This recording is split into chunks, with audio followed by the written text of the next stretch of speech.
Meech. All right, I've got a chart up here, and I've got charts for each of you. Can we have one across maybe here? And, Yep, I see two there. Are they duplicates or is one they're continuous? duplicates. Okay. Actually, there's some slight differences. Mainly that Duplicate. I was in the middle of making these charts, so one of these copies is just slightly out of date. And I have written in pen some missing numbers. There are some more missing numbers, but we won't depend on them too much. Is this what Stan wanted you to do? Is this what Stan wanted me to do? I can't answer the question He because wanted you to put it in a line. Oh, in a line, yeah, which only works for short distances. When you have a scroll like this that's over 100 feet long, it doesn't work. Stretch from your front yard to your backyard. Okay. So this is what I call an overview of chronology, and it's just basically a brief summary of the major features, major time periods, eras, cycles, When does it end? and systems. I see that. Okay. So it's going to kind of give you a big picture of the overall chronology. Oh, so yeah. All right. Now, if you look, we have three sections in the chronology here. We have a section which shows pre-flood, right after the flood, and then the patriarchs. And then we have the period from Mount Sinai to Solomon's 4th year. And then we have a period of the kings of Israel, and then we have return from exile, coming down into the 1st century. So those are the major periods of biblical chronology, which are usually treated separately by chronologers. All right. If we look over here at the pre-flood here, we have Adam, and then piled on top, Seth, Enosh, Kenan, Mahalalel, Jared, Enoch, Methuselah, Lamech, Noah. And that brings us up to the flood, what I've called the flood a deluge, because the word Mabul actually means an outpouring or deluge. The flood was 40 days and 40 nights upon the earth.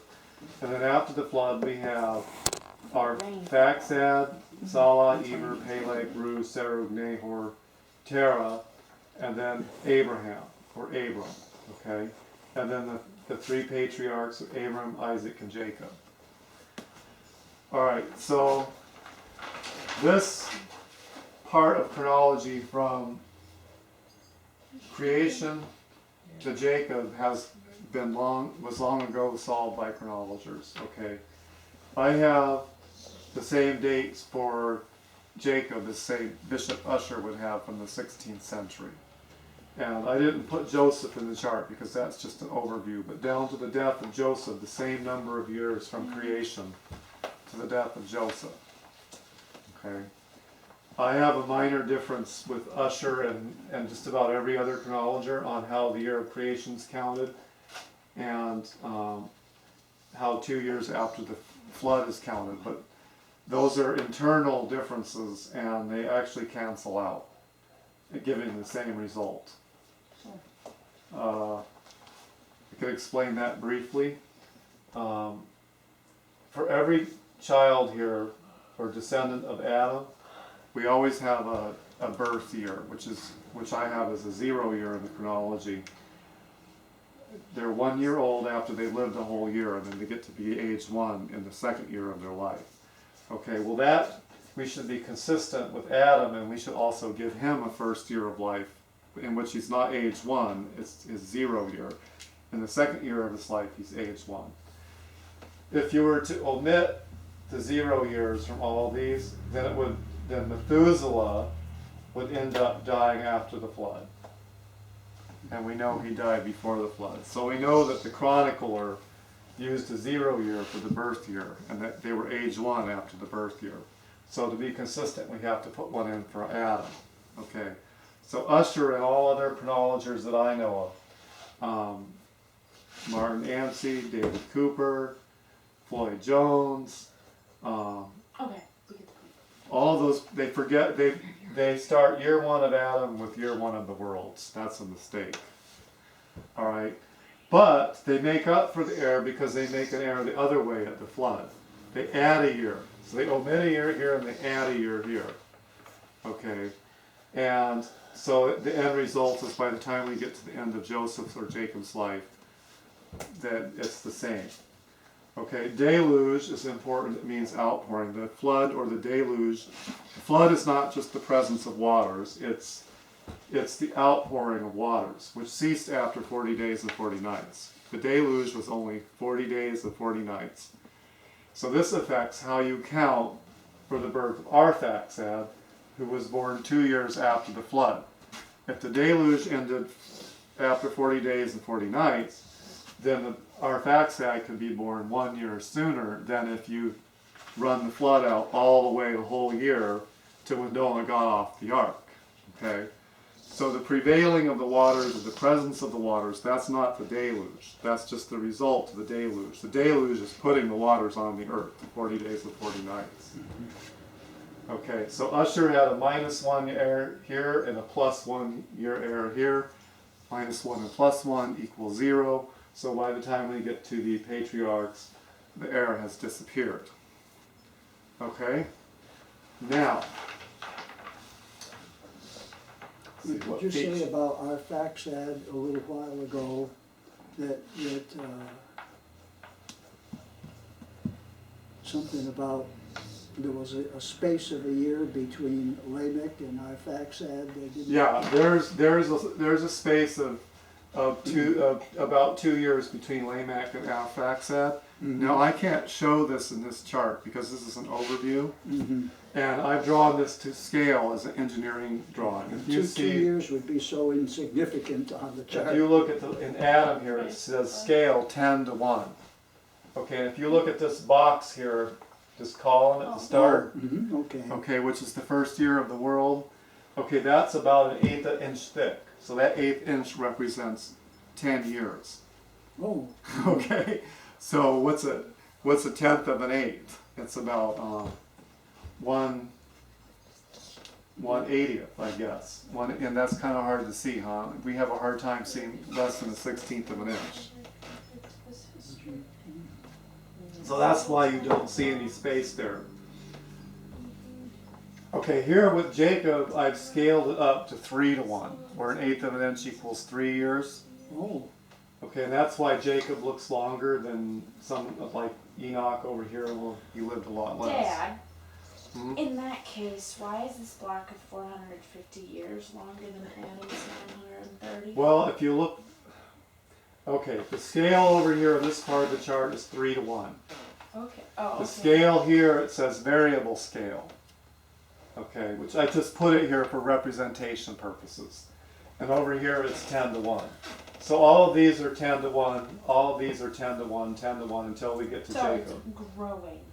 So the proportions are correct in this part of the chart over here. But then it's growing over here. And then it goes back to 3 to 1 for the rest of the chart.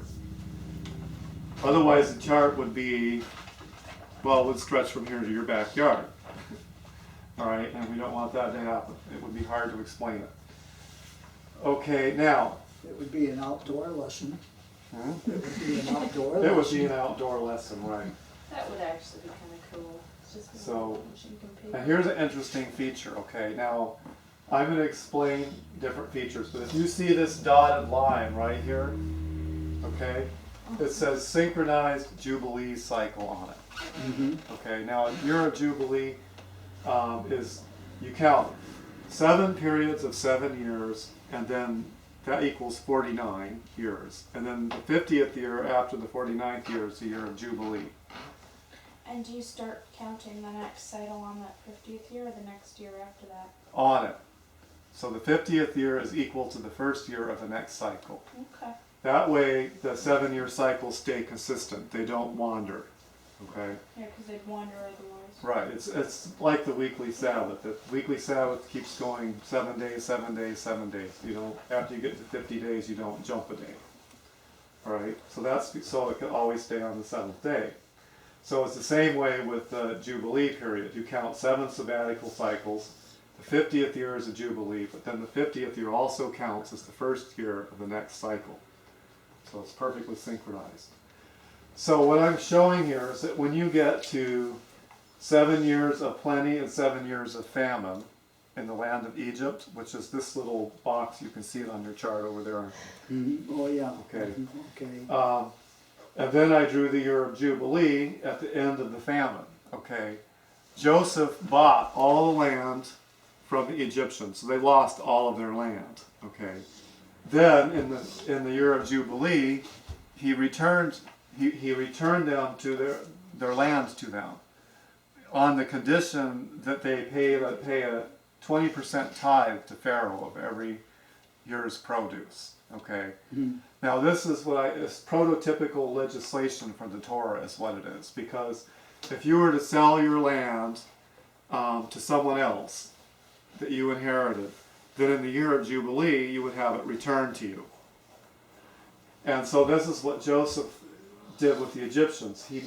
They were dispossessed of all of their land. So however you lose your land, by debt or renting it or whatever, you have it returned to you in the year of Jubilee. And who is the real owner of all the land? The family. No. God is the real owner of all the land. So we're just really tenants on his land. Okay. Oh, I make So it now. in the eyes of the Egyptians, Pharaoh was what? The owner. The owner. Pharaoh was God in the eyes of the Egyptians, because they deified their kings. Okay. You may remember some of that from the Joseph movie. So then they pay 20%, which is 2 tithes, to Pharaoh. Okay. Now in Israel, Yahweh, the God of Israel, instituted 2 tithes. Okay. The first 10% was paid to the Levites. The second 10% you used to make your annual pilgrimage and to pay for food expenses and stuff, and for priestly instruction for your family when you went to the feast days. And then in the third, so there's a so-called third tithe. In the third year of a cycle, actually in 2 of the years, in the third and the 6th years of the cycles, you spent the tithe on the poor, the Levite, the alien, the fatherless. Okay, so it's not really a third 10%. It's just using the second 10% for a different purpose than you used it in the other years. So they're really 2 tithes. So what I'm showing here, and this is true in Usher's chronology and everybody's chronology, that makes a chronology of this, okay? Because like I said, the +1, -1, +1 cancel out and they get the same results. So in Usher's chronology, Yancey's chronology, Floyd Jones's chronology, after the 7 years of famine, the return of the land synchronizes with the Jubilee from creation. Okay? Alright. Now, where chronologies start to diverge and do something different, okay, is, Different. yeah. They start to mess things up here. Joshua's long day. We have, no, it's not Joshua's long day. Joshua's long day only messes up astronomical calculations before Joshua's long day. Okay. The scripture records astronomical data before Joshua's long day by which we could calculate, but it doesn't do any calculations. So there's nothing to mess up. That makes sense. Okay. That was so good. Alright, if you see this 400 years here, okay, this represents the 400 years, this is one of the long eras of scriptures. This represents the 400 years that's in Genesis 15:13. Good idea to read that. Okay. Genesis 13, 15, 15:13. 15, 13. Genesis 15:13. What time is it, Mommy? Then Yahweh said to Abram, know for certain that your offspring, your seed, will be sojourners in a land that is not theirs, and will be servants, and they will be afflicted 400 years. And they will be afflicted, 400 years. Okay. A lot of interpreters read the text superficially and they say, okay, aha, that means 400 years in Egypt. However, Christian chronologers and Jewish chronologers have not seen it that way. And the reason is because we are given the age of Jacob's sons Levi, and then we're given the age of his son Kohath, and the age of his son Kohath's son Amram, and the age of Moses. Okay, and also it says in the prophecy here, it says they will come out in the 4th generation. Can't remember the verse name or number right now, but Jacob was the 1st generation to enter into Egypt, and then we have Levi was the 2nd generation, and then you have to trace the line through Jochebed, which is Moses' mother. She was the daughter of Levi, and then you get to Moses. So that's 4 generations. Jacob, Levi, Jochebed, Moses, 4 generations. Okay, so when you add up the ages of Jacob and Levi and Moses, you find that there's not enough for 400 years. There's only enough for about 350 years. And that's assuming that one died and the other was born, which is an impossibility. Okay. Levi, of course, has to be born while Jacob is still alive, and Jochebed has to be born while Levi is still alive, and so on. So when it says your seed will be, the operative, the first part of the verse is in 15:13. Know for certain your seed will be sojourners in a land that is not theirs. Okay, that's the criteria. Being a stranger in a land that's not there, and it's Abraham's seed, not I take Abraham. it that's the country of Egypt? No, it's just a land that's not theirs. Okay, they weren't given Canaan yet. They were only promised Canaan. Okay, so they were strangers in Canaan. They were strangers in Egypt also. All right, so the key to the operating here is not that they were afflicted and not that they were enslaved. That was episodic. Okay, there was an episodic affliction from Ishmael. There was episodic affliction from Abimelech, and also Abraham visited Egypt before that, but Isaac also made a visit to Egypt. Okay, and the Egyptians they came out on the rotten. Did Isaac go to Egypt? Remember? No. No, okay, he kept out of Egypt. There were 2 episodes to Abimelech, that's right, one with Abraham and one with Isaac. Okay, so Abimelech almost lost everything because he took Rebekah, Isaac's wife. Pretty sure he did. And then when they went down to Egypt, they were given the best of the land of Egypt until all the 12 sons died. Until after the death of Joseph. So they actually prospered greatly in Egypt, and they weren't enslaved at the time, first part of being in Egypt. It's only at the end they were enslaved. So the affliction of slavery was episodic. The condition that prevailed for the whole time was that they were strangers in a land that's not theirs. I'm spending so much time on this because this is where Christian interpreters make a mistake. They make it 400 years. Okay. Christian chronologers and Jewish chronologers, however, don't make this mistake. They realize that the 400 years dates from the birth of Isaac, which is when the promised seed was born. So we synchronize the 400 years with the birth of Isaac. Now, if you look at the beginning of the 400-year era, I have something labeled 30 years there. Okay.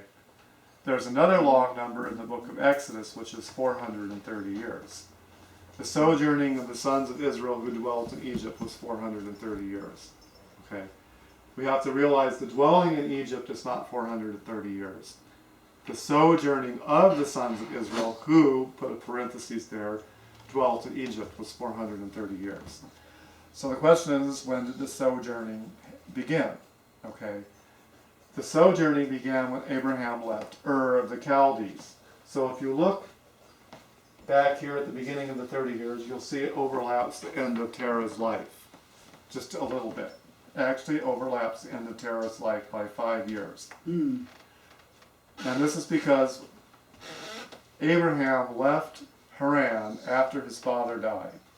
Okay, that's in the book of Acts. When he was age 75.